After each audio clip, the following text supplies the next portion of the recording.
বিসমিল্লাহির রহমানির রহিম। আসসালামু আলাইকুম ওয়া রাহমাতুল্লাহি ওয়া বারাকাতুহু। প্রিয় শিক্ষার্থীবৃন্দ, আসসালামু আলাইকুম ওয়া রাহমাতুল্লাহি ওয়া বারাকাতুহু। তোমরা কেমন আছো? আশা করি তোমরা সকলেই ভালো আছো।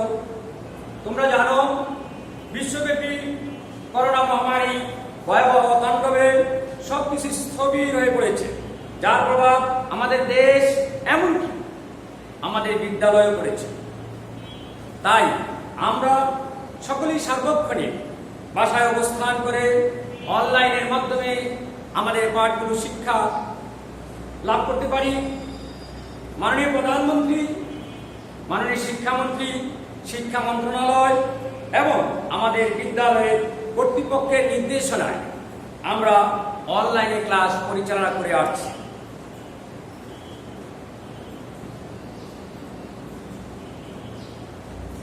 আমি মোহাম্মদ মুজাম্মেল হক, সিনিয়র শিক্ষক, মিরপুর বাংলা উচ্চ মাধ্যমিক বিদ্যালয়।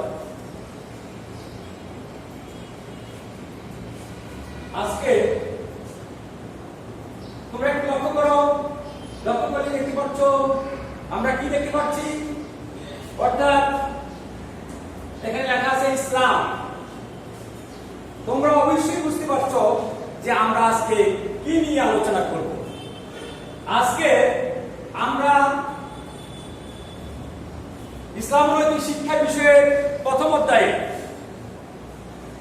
পার্ট 1 ইসলাম সম্পর্কে আলোচনা করব।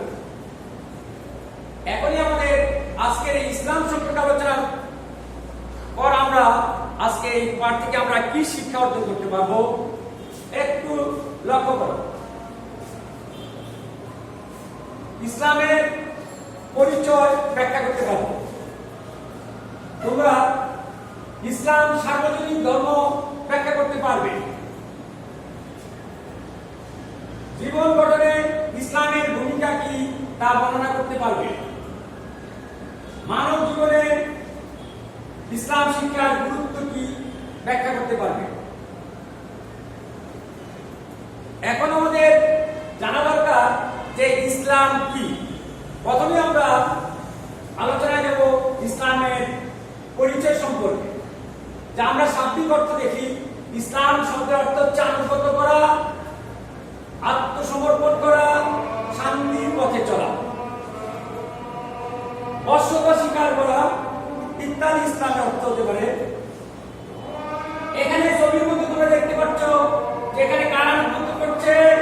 মসজিদের মধ্যে মুসলমানেরা আল্লাহ তাআলা আনুগত্য করছে, শান্তির পথে চলা। আর এখানে আত্মসমর্পণ করা, এই শাব্দিক অর্থের মধ্যে আমরা পাই যে ইসলাম শব্দের অর্থ হচ্ছে আনুগত্য করা, আত্মসমর্পণ করা, শান্তির পথে চলা। এবার আমরা ইসলাম বলতে কি বোঝায় সেই সম্পর্কে আমরা একটু আলোচনা দেখে নেই। আজকে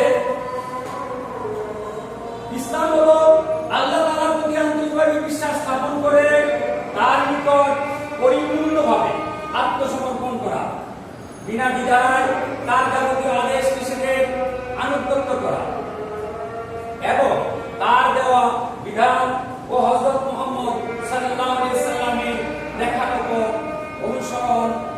অনুসারে জীবন যাপন করাকে ইসলাম বলে।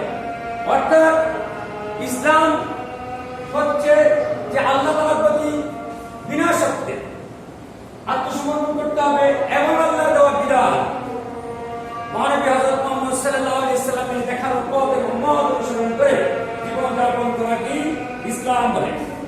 আমরা এটা আরো ব্যাখ্যা দিতে পারি বিভিন্ন মনীষীদের উক্তির মাধ্যমে। যেমন ইমাম আবু হানিফার কথা তোমরা জানো। ইমাম আবু হানিফা রাহমাতুল্লাহ আলাইহির ভাষায় আল্লাহ ও তার রাসূল সাল্লাল্লাহু আলাইহি সাল্লামের নির্দেশ মেনে নিয়ে সেগুলোর অনুকরণ করাই হলো ইসলাম। মুফতি আমিনুল ইহসান বলেন, হযরত আদম আলাইহিস সালাম থেকে হযরত মুহাম্মদ মুস্তাফা সাল্লাল্লাহু আলাইহি সাল্লাম পর্যন্ত সকল নবী রাসূল মানব জাতির পথ প্রদর্শনের জন্য যে বিধান নিয়ে এসেছেন তাকে বলা হয় ইসলাম। মোট কথা আল্লাহ রাব্বুল আলামিন মানব জাতিকে পৃথিবীতে শান্তিতে বসবাস ও আখিরাতে মুক্তি লাভের জন্য নবী রাসূলগণের মাধ্যমে যে বিধান নির্দেশ দিয়েছেন, যে বিধান নির্ধারণ করছেন, তাই হচ্ছে ইসলাম। তাহলে তোমরা শিক্ষার্থীরা, তোমরা অবশ্যই আমার কাছে মনে হয় অবশ্যই তোমরা ইসলাম সম্পর্কে পরিপূর্ণ ধারণা পেলে। এবার আমরা ইসলামের মৌলিক বিষয়গুলো নিয়ে আলোচনা করব। লক্ষ্য করো, ইসলামের মৌলিক বিষয় এখানে দেখতে পাচ্ছ, লা ইলাহা ইল্লাল্লাহু মুহাম্মাদুর রাসূলুল্লাহ। আর প্রথম ইসলামের মৌলিক বিধান হচ্ছে ঈমান।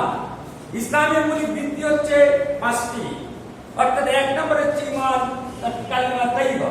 কালিমা তাইয়্যিবার প্রতি বিশ্বাস স্থাপন করার অর্থ হচ্ছে আল্লাহ তাআলা এবং তার রাসূল সাল্লাল্লাহু আলাইহি সাল্লাম যে বিধান, যে পথ এবং মত অনুসরণ করে চলার জন্য আমাদেরকে নির্দেশ দিয়েছেন, ইসলামের যাবতীয় মৌলিক বিষয়গুলোর প্রতি আন্তরিক বিশ্বাস স্থাপন করে মুখে স্বীকার করে তদনুযায়ী আমল করার নামই হচ্ছে ঈমান। কালিমা তাইয়্যিবাকে আন্তরিকভাবে আমাদের গ্রহণ করতে হবে।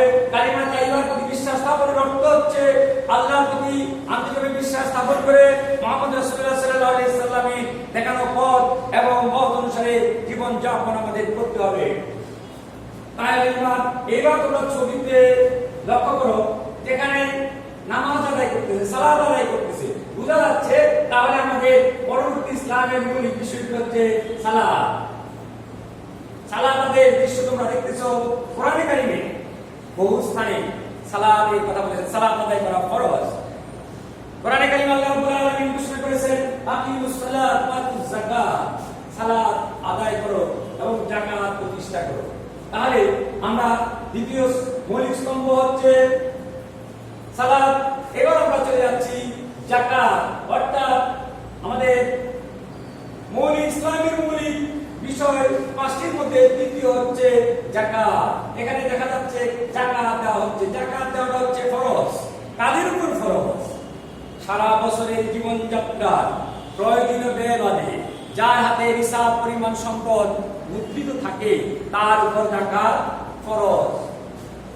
এইবার আমরা লক্ষ্য করি যে এখানে ছবির মধ্যে লক্ষ্য করো রমজানুল মুবারক। রমজানুল মুবারক মানে হচ্ছে রমজানুল মুবারকের মধ্যে যে আমাদের সাওম পালন করতে হয়। ইসলামের মৌলিক বিষয়ের মধ্যে চতুর্থ স্তম্ভ হচ্ছে সাওম। তারপরে আমরা লক্ষ্য করি এরপরে আমাদের এখানে ছবির মধ্যে আমরা দেখতে পাচ্ছি আমাদের কাবা শরীফের দৃশ্য দেখা যাচ্ছে। এই কাবা শরীফে মুসলমানরা জিলহজ মাসে যে কি করেন, হজ করেন। তাহলে বোঝা যায় যে ইসলামে যে পঞ্চস্তম্ভটি হচ্ছে আমাদের হজ। আমরা এই ছবি থেকে হজের দৃশ্যগুলো আমরা লক্ষ্য করতে পারছি। আমরা যদি এই তারিখ আমরা আলোচনার মাধ্যমে যেটা পেলাম, ইসলাম পাঁচটি স্তম্ভের উপর প্রতিষ্ঠিত।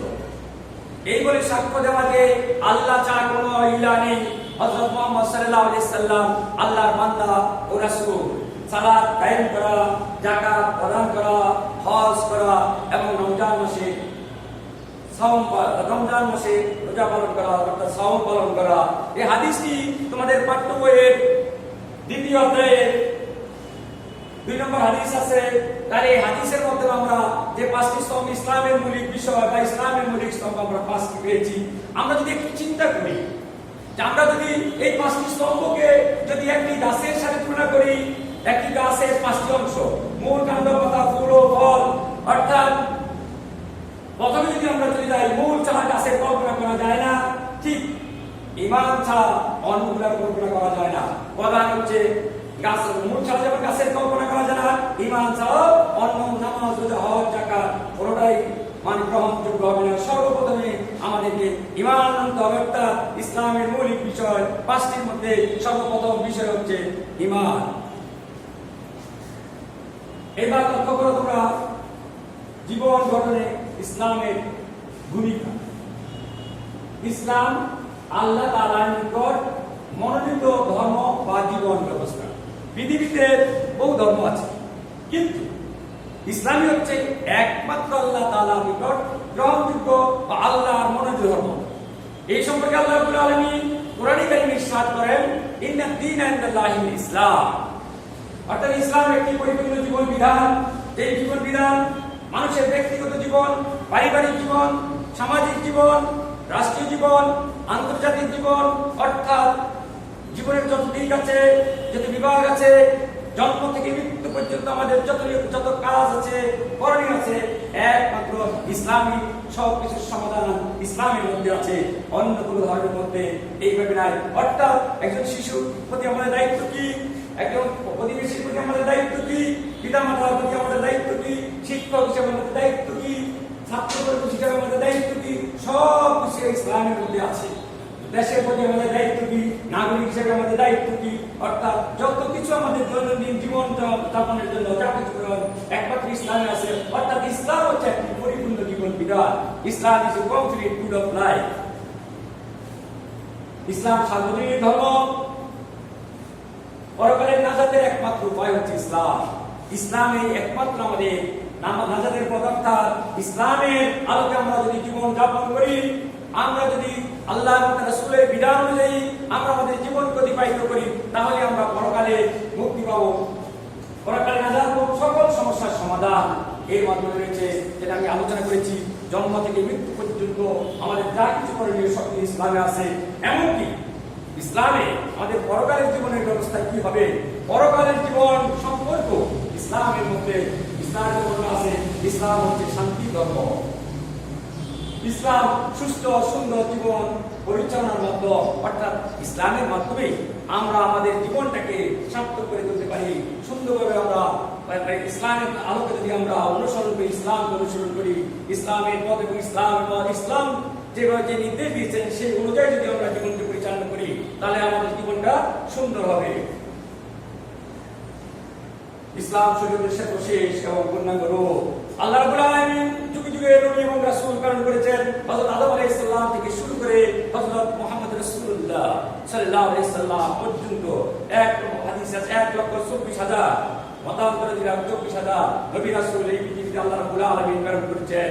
এই সর্বশেষ শরীয়তের যে ভিত্তি স্থাপিত হয়েছে হযরত আদম আলাইহিস সালামের মাধ্যমে, মানবী হযরত মুহাম্মদ সাল্লাল্লাহু আলাইহি সাল্লামের মাধ্যমে তা পরিপূর্ণতা লাভ করেছে। ইসলাম হচ্ছে পরিপূর্ণ জীবন বিধান। আর আল্লাহ রাব্বুল ইসলাম জীবন গঠন ইসলামের ভূমিকা সম্পর্কে আল্লাহ রাব্বুল আলামিন পবিত্র কোরআনে যদি বলেন, আজ আমি তোমাদের জন্য তোমাদের দ্বীনকে পূর্ণাঙ্গ করলাম, আর তোমাদের উপর আমার নিয়ামতকে সম্পূর্ণ করলাম, এবং ইসলামকে তোমাদের জীবন ব্যবস্থা হিসেবে মনে করলাম। সূরা মাইদা আয়াত নম্বর 3। আল-ইয়াওমা আকমালতু লাকুম দীনাকুম ওয়া আতমামতু আলাইকুম নি'মাতি ওয়া রাদিতু লাকুমুল ইসলাম দীনা। অর্থাৎ ইসলাম একটি পরিপূর্ণ জীবন বিধান। ইসলামের মধ্যে যে সম্পূর্ণভাবে মানুষের চলার পথ আছে, মানুষের যাবতীয় সমস্যার সমাধান আছে, এবং ইসলামটা যে পরিপূর্ণ জীবন বিধান হিসেবে আল্লাহ রাব্বুল আলামিন যে জীবন বিধান হিসেবে আমাদের জন্য অর্পিত করেছেন, এই আয়াতের মাধ্যমে সেটাই প্রমাণিত হয়। অর্থাৎ ইসলাম পরিপূর্ণ জীবন বিধান। আর এই ইসলামের আলোকে আমাদের জীবনটাকে অতিবাহিত করতে হলে অবশ্যই আমাদের ইসলামিক শিক্ষা অর্জন করতে হবে। আমরা এখন আলোচনা করব মানব জীবনে ইসলাম শিক্ষার গুরুত্ব। তোমরা ছবি লক্ষ্য করছো, একজন ড্রাইভার গাড়ি চালাচ্ছে। গাড়ি চালাতে হলে গাড়ি ও গাড়ির চালানো সম্পর্কে জ্ঞান অর্জন করতে হবে। তা যদি না হয় তাহলে চালাতে পারবে না, তার গাড়ি অ্যাক্সিডেন্ট হতে পারে। ঠিক তেমনি ইসলামের জীবন পরিচালনার জন্য ইসলাম সম্পর্কে প্রথমে জ্ঞান অর্জন করতে হবে। ইসলাম সম্পর্কে জ্ঞান অর্জন করা ফরজ। আল্লাহ রাব্বুল আলামিন পবিত্র কোরআন মহানবী হযরত মুহাম্মদ সাল্লাল্লাহু আলাইহি ওয়াসাল্লামের উপর নাযিল করেন। সর্বপ্রথম যে আয়াতটি নাযিল হয়েছে সেই আয়াতটির মূল কথা হচ্ছে ইকরা বিসমি রাব্বিকাল্লাযী খালাক। অর্থাৎ পড়ুন আপনার প্রতিপালকের নামে যিনি আপনাকে সৃষ্টি করেছেন। অর্থাৎ ইসলামকে জানতে হবে, এবং জানার পরে আমাদের মানার জন্য আমাদেরকে জানতে হবে। প্রথমে ইসলামকে শুধু জানলেই হবে না, মানতে হবে। ইসলামের মাধ্যমে দুনিয়া ও আখিরাতের সফলতা লাভ করা যায়। তোমরা ছবিটি লক্ষ্য করো যে ইসলামকে জানার জন্য ইসলামের আলোকে চলতে হলে অবশ্যই ইসলাম সম্পর্কে জানতে হবে। অর্থাৎ কোরআন সুন্নাহ ভিত্তিতে শিক্ষা অর্জন করতে হবে। তাহলে আমরা কি করতে পারবো? আমাদের জীবন জিজ্ঞাসার জবাব দিতে পারবো। আমাদের জীবন চলার পথ চলা যাবে, কোনটি সঠিক, কোনটি ন্যায়, কোনটি অন্যায়, হক এবং বাতিলের মধ্যে পার্থক্য করতে পারবো। এবার আমরা যা আলোচনা করেছি এই সম্পর্কে আমি তোমাদেরকে একটু প্রশ্ন জিজ্ঞাসা করতে চাই যে ইসলাম, তোমরা অবশ্যই সবাই অবশ্যই ব্যাপারটা যে আমরা যা ইসলাম সম্পর্কে আলোচনা করেছি, আমার মনে হয় এই সম্পর্কে তোমরা অনেক ধারণা লাভ করতে পেরেছ। সুতরাং ইসলাম কি সম্পর্কে জানতে পারবে। ইসলামের মৌলিক বিষয়গুলো কি? ইসলামের মৌলিক বিষয় 5টি, যেটা হাদিসের মাধ্যমে আমি বললাম। 1 নম্বর হচ্ছে ঈমান, দ্বিতীয় হচ্ছে সালাত আদায় করা, তৃতীয় হচ্ছে যাকাত প্রদান করা, হজ করা এবং রমজান মাসে রোজা রাখা।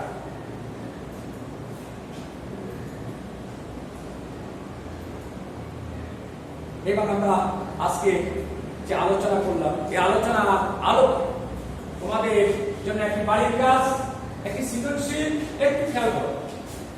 তাহসিন ও ইয়াসিন একই শ্রেণীতে পড়ে। তাহসিন ইসলামী বিধিবিধান সম্পর্কে জানে কিন্তু মেনে চলে না। ইয়াসিন মেনে চলে।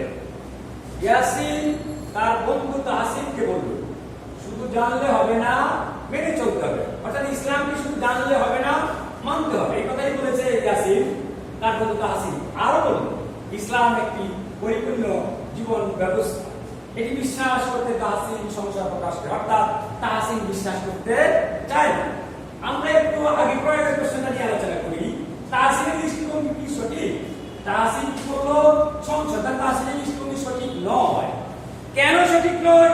কোন প্রেক্ষাপটে সঠিক নয়? এইভাবে যদি তোমরা জ্ঞান, অনুধাবন, প্রয়োগ, ব্যাখ্যা করো, তাহলে তোমরা পূর্ণ নাম্বারই পাবে। উদ্দীপকে বর্ণিত ইয়াসিনের সর্বশেষ উক্তিটির যথার্থতা বিশ্লেষণ করো। তাহলে আমরা এখানে উদ্দীপক যদি আমরা পড়ি, ইয়াসিনের উক্তি হলো ইসলাম শুধু জানলে হবে না, মেনে চলতে হবে। আরো বললো ইসলাম একটি পূর্ণাঙ্গ জীবন ব্যবস্থা। আমার কোশ্চেন হচ্ছে উদ্দীপকে বর্ণিত ইয়াসিনের সর্বশেষ উক্তি হলো ইসলাম একটি পরিপূর্ণ জীবন ব্যবস্থা।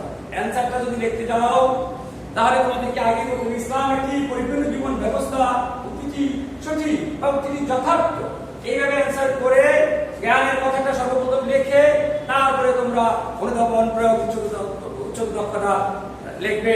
তাহলেই তোমরা কি করবে? সঠিক নাম্বার পাবে। আর ইসলাম কি? ইসলামকে শান্তি ধর্ম বলা হয় কেন? এই আলোচনার প্রেক্ষাপটে আমরা এখানে জ্ঞান এবং অনুধাবনের প্রশ্ন দিয়েছি আমি। কিন্তু তোমাদেরকে একটু একটা জিনিস লক্ষ্য করা উচিত, যখন বোর্ডের কোশ্চেন আসবে তখন কিন্তু তোমাদের জ্ঞানের কোশ্চেন এবং প্রয়োগের জ্ঞান এবং অনুধাবনের কোশ্চেন যে কোনো জায়গা থেকে আসতে পারে। যেহেতু আমি আজকে ইসলাম সম্পর্কে আলোচনা করেছি, সেই হিসেবে তোমাদের কাজ এখানে ইসলামকে শান্তি ধর্ম বলা হয় কেন ব্যাখ্যা করো, অনুধাবন দিয়েছি এবং ইসলাম কি জ্ঞান দিয়েছি। আমরা এই আলোচনা থেকে আমি আশা করি তোমরা এই বাড়ির কাজটি নিয়ে আসবে ইনশাআল্লাহ সুন্দরভাবে লিখে। এবং পরিশেষে তোমরা ভালো থাকো, সুস্থ থাকো, এই কামনা করে সবাইকে ধন্যবাদ জানিয়ে আমি আমার সংক্ষিপ্ত আলোচনা এখানে শেষ করছি।